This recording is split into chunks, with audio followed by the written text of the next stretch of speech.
This is a production of Cornell University.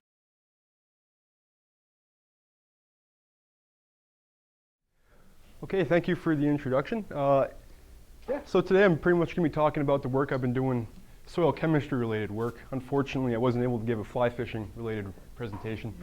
Probably wouldn't go over too well for the A exam, but I'll be talking primarily about work that I've done. A lot of it will be preliminary data, but also some proposed aspects of the overall project that I've been working on past 3 or 4 years in graduate school. So I'm going to start off by giving a brief overview of what I'm going to be talking about. I'm going to provide a background on soil organic carbon and dissolved organic matter absorption in soils. These are going to be pretty quick. Then I'm going to move on to the research questions that kind of motivate the project. Then I'm going to follow that up with a more detailed explanation of the experiments and the hypotheses, as well as data that go along with the project, which encompasses both field-based and laboratory-based studies, which look at widely different scales. Field-based studies are more focused on the profile level, and the lab-based experiments are on the sub-nanometer, in some instances, level. And then I'm going to wrap up with some quick acknowledgments and hopefully have time to field some questions. So, soil organic carbon. Why do we care about it? It is the largest terrestrial organic carbon pool on the planet. This estimate here on this figure is 1,750 gigatons, which is fairly accurate, but, well, I shouldn't say accurate, but it's a fairly accepted value. And that's big. It's bigger than the atmosphere and biomass carbon pools combined. And the reason it's so large is because the carbon in these soil pools is considered relatively stable. Once it's there, it likes to remain there. And the carbon there can have really long residence times that can exceed 1,000 or so years. And the reason it's so stable primarily is because there are some mechanisms that are at play in soils that keep the carbon stabilized. And two big mechanisms are binding to minerals and occlusion of the material, so it's not accessible to be broken down. A lot of the material gets in the soils, particularly in the subsoils, through DOM, dissolved organic matter. This is a major input of soil carbon throughout soil profiles, and this is the fraction of soil organic matter that is in soil solution, and it is hence very mobile in soils. So when soil solution percolates from the surface, dissolved organic matter goes along with it, and the material is sequentially adsorbed and locked up in organo-mineral associations as the soil solution percolates. The actual adsorption process is pretty complex, as DOM itself is, and not all the components will adsorb equally, and it's influenced by DOM properties such as molecular size of the DOM and the amount. And the properties of DOM that have an effect on the actual adsorption to soils, they're sensitive to a lot of different factors, and one that we understand fairly well is that land use has a pretty profound impact on DOM. And a real big one that we know of, and is actually relatively common, is the practice of tillage. It is a land use practice that has a pretty profound impact on DOM character. But much of what we know is restricted to the plow layer. And what we know is that tillage tends to make dissolved organic matter a little more humified, and that is rich in aromatic and carboxylic type functionalities.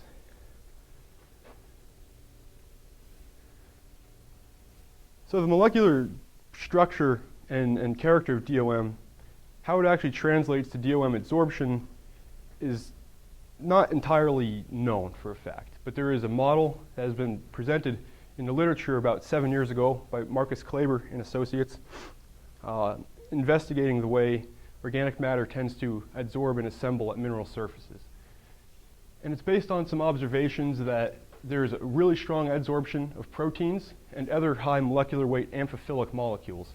And amphiphiles, just going back, a quick refresher in chemistry, are molecules that possess both polar and nonpolar moieties, or functionalities. And these tend to adsorb very strongly directly at the mineral particle surface, where they kind of rearrange and form a base for further organic matter adsorption. And dissolved organic matter also adsorbs not only preferentially through these components, but it forms patchy multi-layers on mineral surfaces, which ultimately results in a hydrophobic type surface once the DOM is actually adsorbed. And this is believed to be the result of, well, I should say that was inferred to be additional layers of organic matter adsorbing. So all these observations were kind of taken together again and used to develop this contemporary model that is typically pretty well accepted. But there are some flaws with this model. It's primarily based on bulk type observations, and we're not really sure how it actually how it actually translates to the molecular assembly. The model infers molecular assembly, but it isn't really based on any direct observation of those films. And this is, I forgot to change that. That's not offset to suggest anything. And a lot of the measurements that we use or a lot of the measurements that form the basis of that model were based on single soils, where they have dissolved organic matter adsorption to single soils. And these kind of measurements dominate not only the model's basis, but also much of what we know about dissolved organic matter absorption in general. And these soils aren't necessarily coupled as a soil profile would be. So we don't really know a whole lot about the actual sequential fractionation and adsorption of dissolved organic matter through a soil profile. And additionally, we're not really too sure what happens when you modify the soil organic matter in DOM in the top surface and its properties, how that translates to adsorption both in surface soils and the subsoil. So this kind of brings me around to more specifically some of the research questions. First one, how does preferential retention, adsorption of DOM translate to soil organic matter on soil particles throughout the profile? So when DOM percolates and it preferentially and sequentially adsorbs, what ultimately is going to be retained on soils and what will ultimately not be retained? And the second research question, if we have a process at the surface like tillage that is altering the DOM character, that is changing its chemical structure or chemical size, how does this translate beyond the surface? If there is preferential adsorption, how does it influence DOM mobility into subsoils where it might be retained into a stable organo-mineral association or something like that? Next questions, I have two more research questions, are a little more molecular level oriented, and they kind of are a little more focused at the model itself that was presented. How does the actual process of preferential adsorption play out? We have dissolved organic matter that preferentially adsorbs to mineral surfaces, and we can see this by looking at single samples, but we don't know what the actual process looks like. The adsorption process isn't a single point. So if we're analyzing a single sample, we're missing out on some pretty important details, such as, are we actually seeing a strong adsorption of amphiphiles directly at the interface followed by a subsequent reorientation or not? Is it possible there are other DOM components that aren't rich in protein or amphiphilic type components that are adsorbing first? These are some things that we don't presently know all that well. And the last research question, how do these adsorbed DOM films actually assemble at the molecular level? Again, the model is based on larger scale measurements, and if you have a measurement in scope that exceeds the actual size of the film, you really end up missing out on the actual structure. You cannot structurally resolve the angstrom and small nanometer scale features of these films. So for example, if you're looking at this entire film and you're taking a measurement that exceeds it in scale, you might be able to measure it and say, okay, this film is composed of 4 orange spheres, 4 green, and 4 red. But on the other hand, you could do the same thing with this film and come to the same conclusion. And clearly the assembly of these two films is not the same. And this is something that we were pretty interested in looking at. So I'm going to get in now and talk a little bit about the actual experiments we have set up. I'm going to start off with the field-based experiments, which are more oriented towards research questions 1 and 2 that look at soil profiles. So the field sites I've been using are located in central Pennsylvania, kind of down near Penn State, down at the Russell E. Larson Agricultural Research Center in Rock Springs, Pennsylvania. It's smack dab in the middle of the state, nice and nestled in between the Ridge and Valley province down there. And the plots we're using are part of a longer tillage experiment that was initiated back in 1978. And there are 3 overall treatments that were used. There was a chisel disking, a mold board disking, and a no-till treatments. We decided to use the mold board disking and the no-till plots because the mold board disking is probably a little more rigorous and might play out in a more interesting way. And these plots that are tilled are tilled annually in the spring. And all of these plots are planted using a soybean, oat, and corn rotation. And these plots, the soil that's underneath them is what is known as the Hagerstown Soil Series, which is an alpha sol developed over a limestone residuum. And it results in silt loam topsoil and a silty clay subsoil. Pretty smooth in horizonation.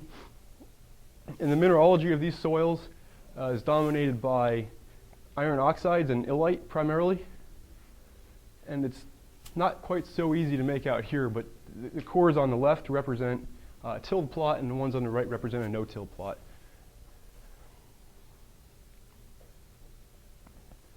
So within these plots that we have laid out, both the tilled and the no-till plots, we have sets of 5 lysimeters, and they're each set, each lysimeter is placed at a different depth. We have lysimeters placed at 72, 50, 35, 20, and 12 centimeters depth.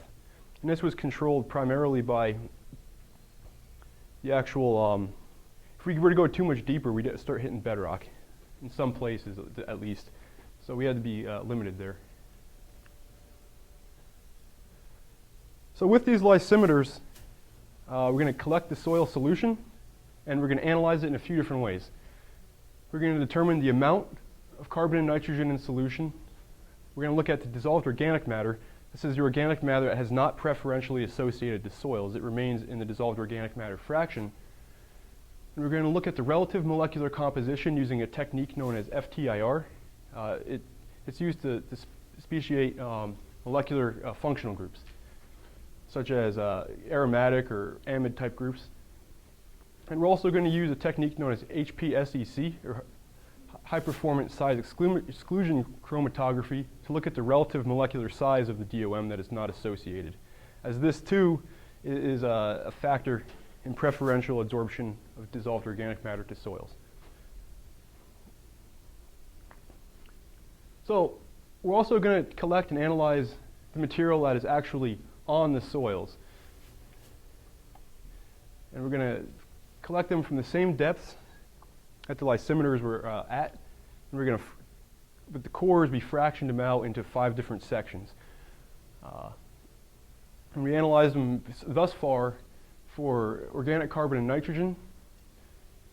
We also have the relative molecular composition of the organic matter, and we will be at some point determining the fractional surface coverage. So it's believed that it absorbs to form patches on mineral surfaces. It'll be interesting to see how these structures actually develop throughout the profile.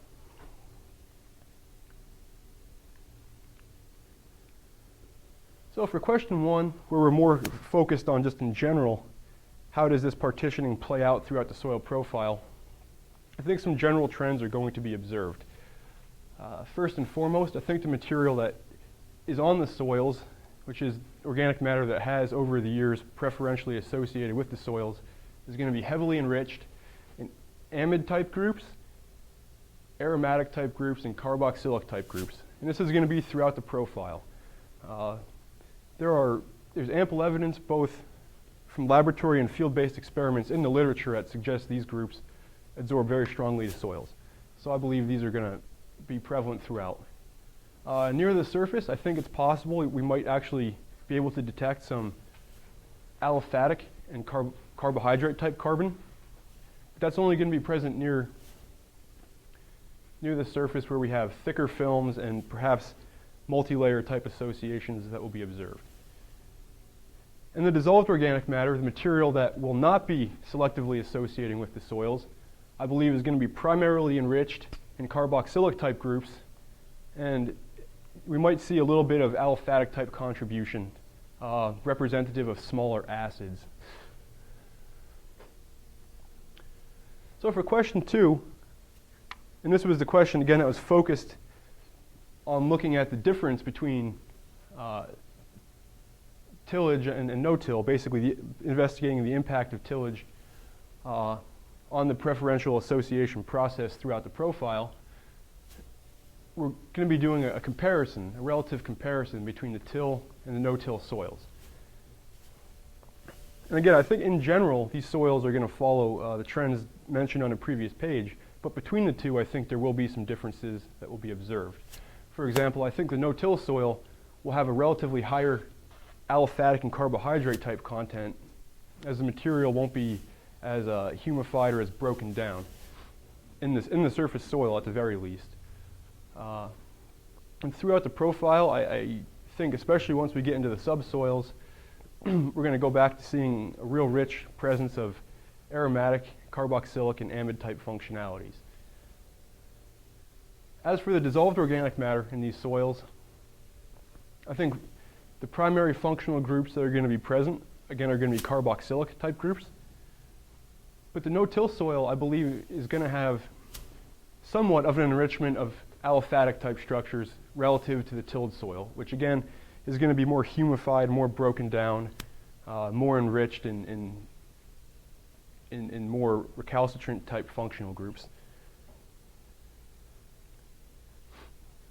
So I've mentioned what we plan on doing or have done to some extent and the hypotheses, so I'm going to kind of show you guys a little bit of the preliminary data we have from these experiments so far.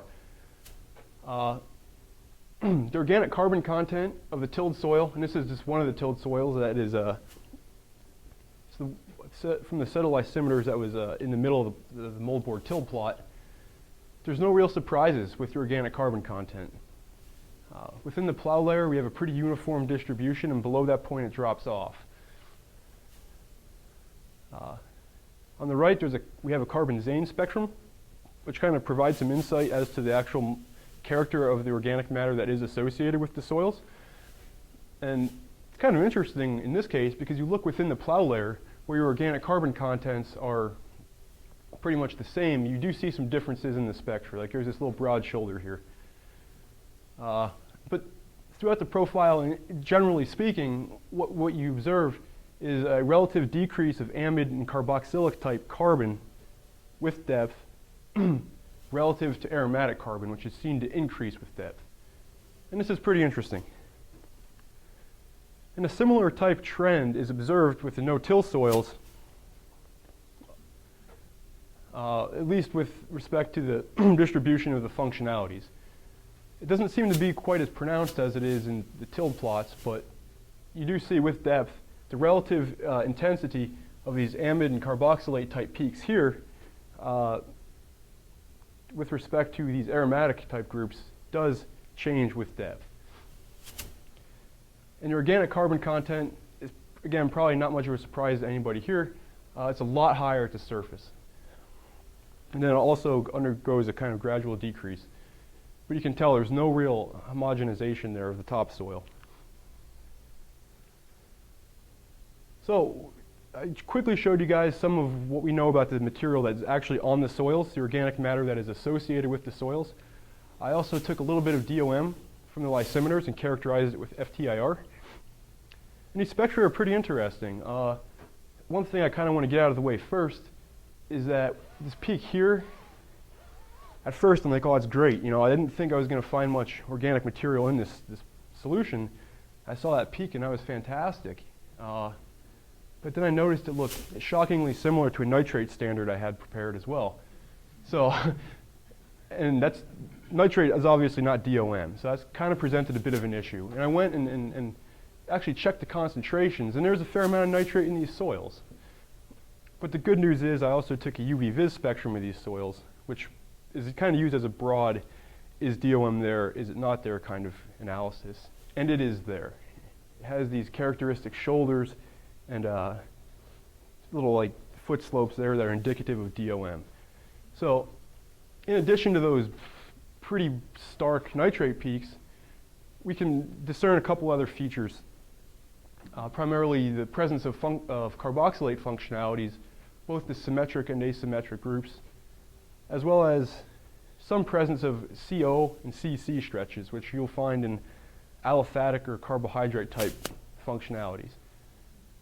And again, these appear to be somewhat slightly more pronounced and enriched in the no-till soil, but it's hard to really say at this point.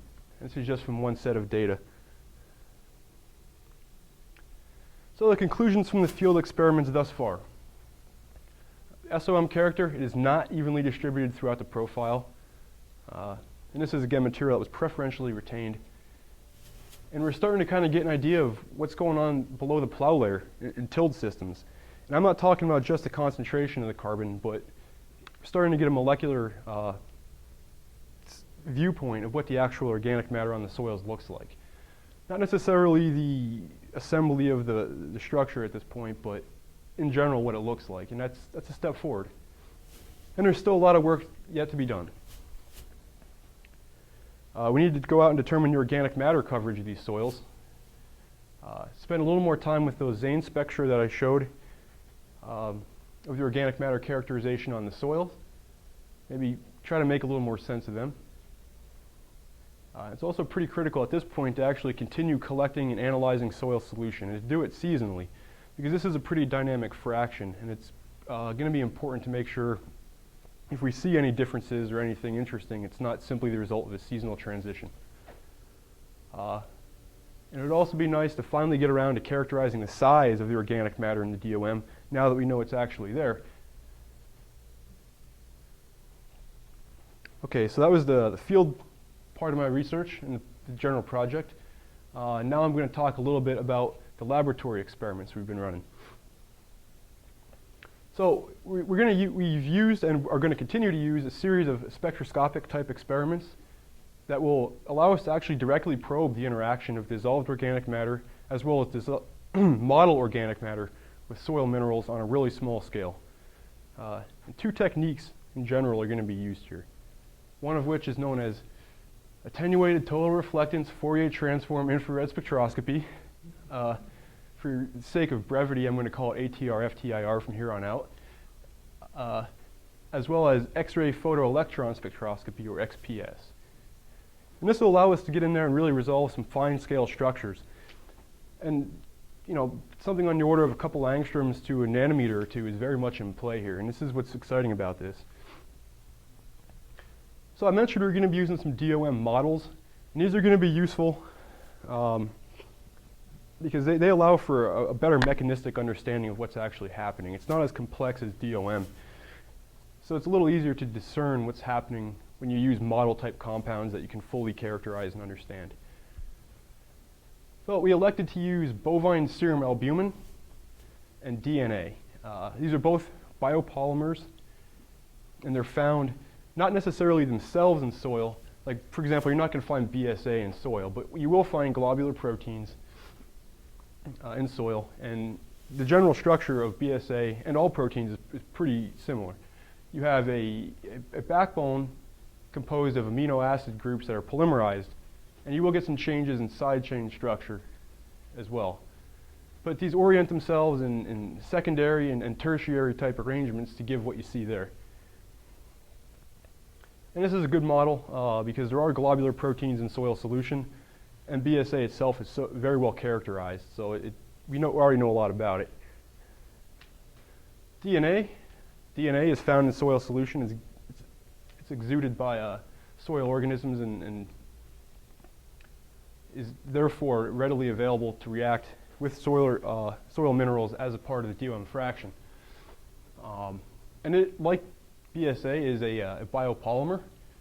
only in this case, the main backbone type structure is a pentose sugar that's connected via phosphate groups. And in the middle, there are nucleobases that are kind of used to kind of glue the helices together to form DNA. So we also use model minerals in these experiments. They unfortunately aren't very compatible with whole soils. That's one of the drawbacks. The model minerals we elected to use are ferrihydrite and montmorillonite. Both very different, but also both very reactive towards organic matter. So this should hopefully give us a pretty good idea of what's going on with two different distinct minerals. Ferrihydrite is a short-range ordered poorly crystalline iron hydroxide type mineral, and its surface is composed of hydrophilic pH-dependent surface sites as far as the charge is concerned. And the crystallites that we synthesized are pretty small. They have a real nice high reactive surface area, and they're small. They're about 10 nanometers in size. This is an AFM image of them, so it shows the general topography of the film of ferrihydrite. Montmorillonite, on the other hand, is a crystalline 2-to-1 aluminosilicate, which also has pH-dependent charge on the hydrophilic edge sites, and the structure itself also has a pH-independent charge that is situated, I believe, on the siloxane sheet or perhaps in the octahedral sheet in montmorillonite. So they're two very distinct minerals we're going to use. So the one technique I mentioned previously was ATR-FTIR, and this is a suitable technique for what we're looking to do because it's highly surface sensitive, and it uses infrared radiation, which is very informative when you're talking about molecular level mechanistics. It probes molecular vibrations. So when you combine its surface sensitivity with the information it provides, it is a pretty useful technique. And it pretty much works by just reflecting an infrared beam off of a diamond element, which we have upstairs in the lab. And when it's reflected, it creates a sampling wave that penetrates the sample on the order of about 0.5 to 1 micron. So what that allows you to do is just look at adsorbed molecules and not get as much of a contribution from the solution phase. So these experiments, again, focused at the last two questions that look at DOM adsorption process as well as film assembly, are going to be run in situ. So we're going to deposit a mineral film on this reflective element that I just mentioned, and as the material adsorbs with time, as it's drawn in, like for example, we expose the film to a DOM solution at time 0, and as the adsorption progresses, material is drawn onto the film and it adsorbs and changes structures until it reaches what we're going to basically call an apparent equilibrium. And at this point, we can kind of characterize the film and then compare material that's adsorbed at all time points to the whole DOM and actually look at the fractional and preferential association of DOM. So the other technique we're going to take a look at is going to be XPS. And this is surface sensitive, like in the same sense that ATR-FTIR is. It's not going to get the whole bulk sample, but it's complementary. ATR-FTIR will likely characterize the entire DOM film. This is only going to get the surface maybe 5 to 10 nanometers or so. And what this is going to tell us about that surface 5 to 10 nanometers is what's going on the atomic level. So this is an elementally specific technique, so it probes elemental transitions. And they're going to be sensitive to adsorbate structure.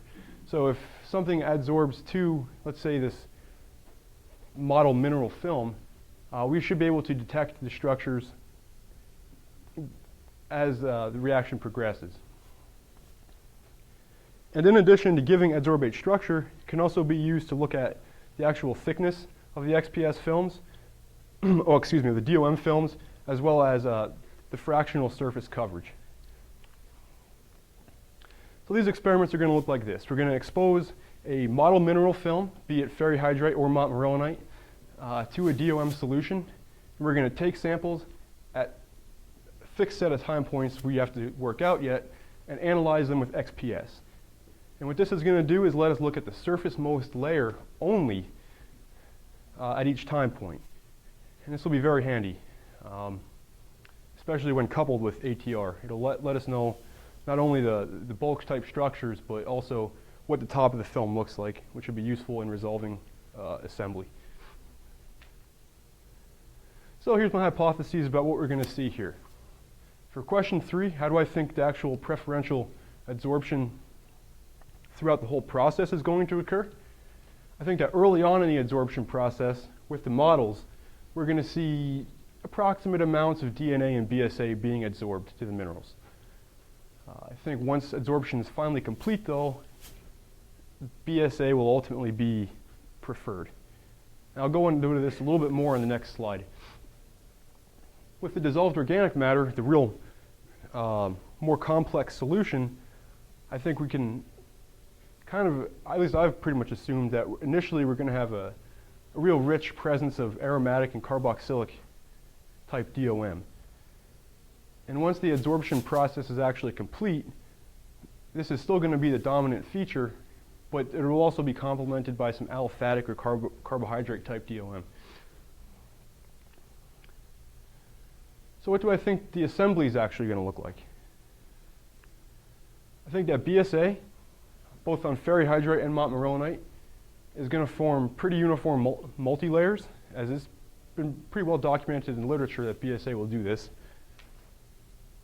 DNA, I think, is going to form patchy monolayer associations, primarily through binding of the backbone phosphates with edge sites on montmorillonite or directly on ferrihydrite.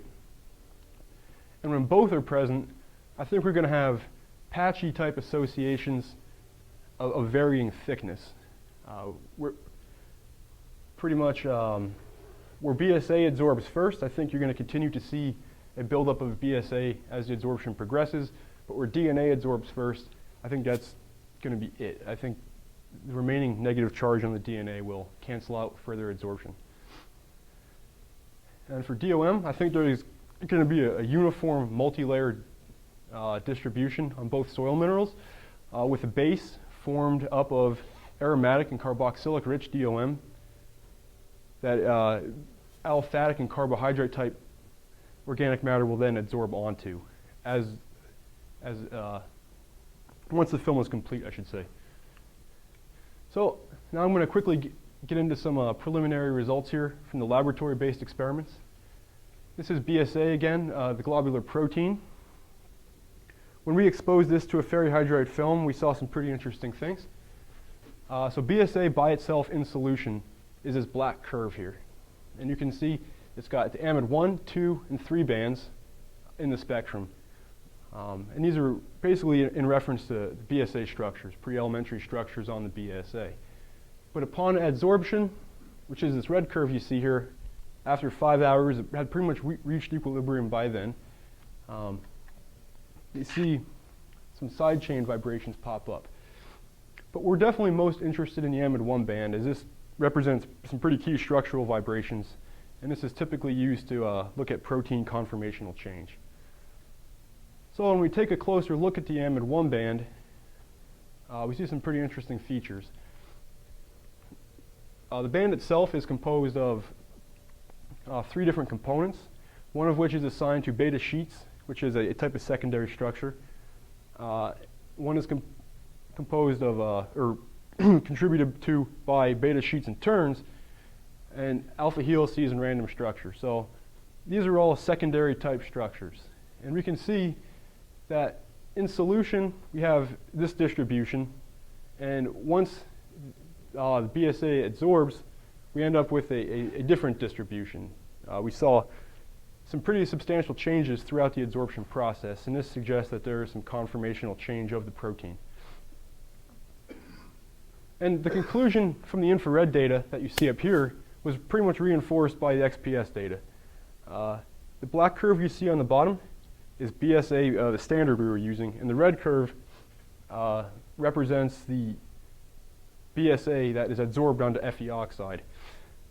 And the spectrum shows the C1s amide transition, well, that's not the spectrum. The spectrum in general shows a C1s transition of BSA. But you can see there's a change and an increase in this peak here, which is the amide contribution to the spectrum. And this, again, suggests that something's going on throughout this adsorption.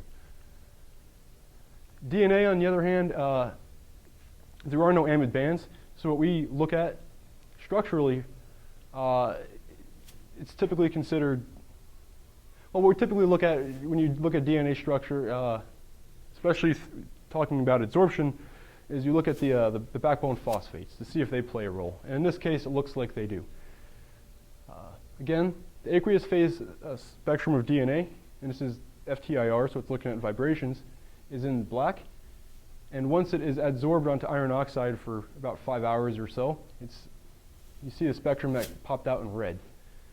And there is a big shift in both the antisymmetric and symmetric phosphate vibrations upon adsorption. And this insinuates that there is perhaps a direct binding of the DNA backbone to the ferrihydrite surface, possibly through a hydroxyl type replacement mechanism. And this is also reinforced by XPS again. If you look at our DNA standard that's down here in black, and the phosphorus transition of the adsorbed DNA, you can see there's a shift in energy. It's an increased shift. It's hard to really make a whole lot of sense out of this at this point, but that is indicative of some kind of a chemical change occurring to phosphorus, because this is an elementally specific spectrum for P. So the mixed systems, we combined the two, like I mentioned we were going to do previously. And the solution, again, is here in black. You can see features from both biomolecules in the solution spectrum. Upon adsorption, some things clearly happen. It's hard to say exactly what, because there are some overlapping bands. And this is where the XPS data really became really helpful, because it's difficult to discern a lot of structural information from that. But the XPS data kind of shed some light on the structures. And this is the C1s, so this is the carbon spectrum of the one-to-one material. And you can see down here in blue is adsorbed DNA, and up here in red is adsorbed BSA. So those are the individual components, and when you combine them and you look at the adsorbed film from the one-to-one experiment, you can see that amide 1 bump is appearing again. So it kind of looks like BSA is reorienting even in mixed systems. But it also looks like phosphorus might be as well. This top peak here is the phosphorus of DNA adsorbed by itself. The bottom peak in black here is the DNA standard. And in the middle, this green peak is the phosphorus spectrum from the combined system. And you can see there is a slight shift, as in DNA adsorbed by itself, of the phosphorus peak. So both of these spectra kind of show that there is still some structural alteration and likely direct coordination or association of both at the interface. And another thing these XPS analyses yielded, which I thought was pretty cool, was the actual ratio of the biomolecules that were adsorbed.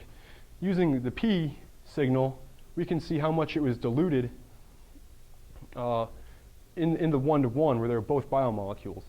And we did that and quickly looked at it and saw that there was a relative proportion of 60% BSA and 40% DNA adsorbed, kind of suggesting that both were, neither one was severely outcompeting the other, which is kind of surprising. So the whole DOM experiments, this is DOM I extracted from a no-till surface soil using a water extract. I passed it over a ferrihydrite film for the course of 12 hours. And kind of what I had expected in the hypotheses, we saw a pretty nice enrichment of carboxylate type groups compared to the whole DOM. I should probably go back. The whole DOM is here in red, and this is the DOM that has not been fractionated by adsorption. And as the material adsorbs, it becomes increasingly rich in carboxylate type groups relative to carbohydrate groups, which is kind of the opposite of what you might see in the whole DOM, which is richer, totally speaking, in aliphatic and carbohydrate type vibrations. So some conclusions from the lab experiments. The preliminary data, they reveal some new perspectives on organo-mineral associations and soil organic matter as a whole. A new approach to DOM adsorption has been developed, kind of looking at the process in situ and then monitoring it with XPS separately is pretty new.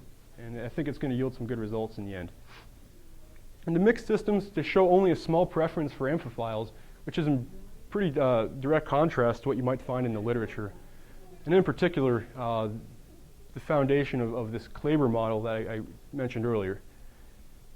And there's also still a lot of work that needs to be done. I need to run some more adsorption experiments, perhaps try using DOM from lysimeters, which is a little more gentle, perhaps more relevant, rather than shaking it out in a lab and beating the DOM out of the soil. And there are a few other things that need to get done too. Sorry to run short. I wanted to have some time for some questions though. Quickly, I want to wrap up. I'd like to acknowledge my lab group, Anid Martinez, Aubrey Fine, Mariella Garcia, the folks, all you guys here in the section of Soil and Crop Sciences here at Cornell, as well as the folks down at the Department of Ecosystem Science and Management at Penn State for a couple years of assistantship support. Now my funding comes from the NSF Cross-Scale Biogeochemistry program here at Cornell, so I'd definitely like to acknowledge those guys, as well as scientists John Hsu, Mark Beeson, and Mary Severson for preliminary data acquisition. And last but not least, I would love to thank you guys, the audience, for sitting here and listening to me. And I welcome any questions and or suggestions at this point.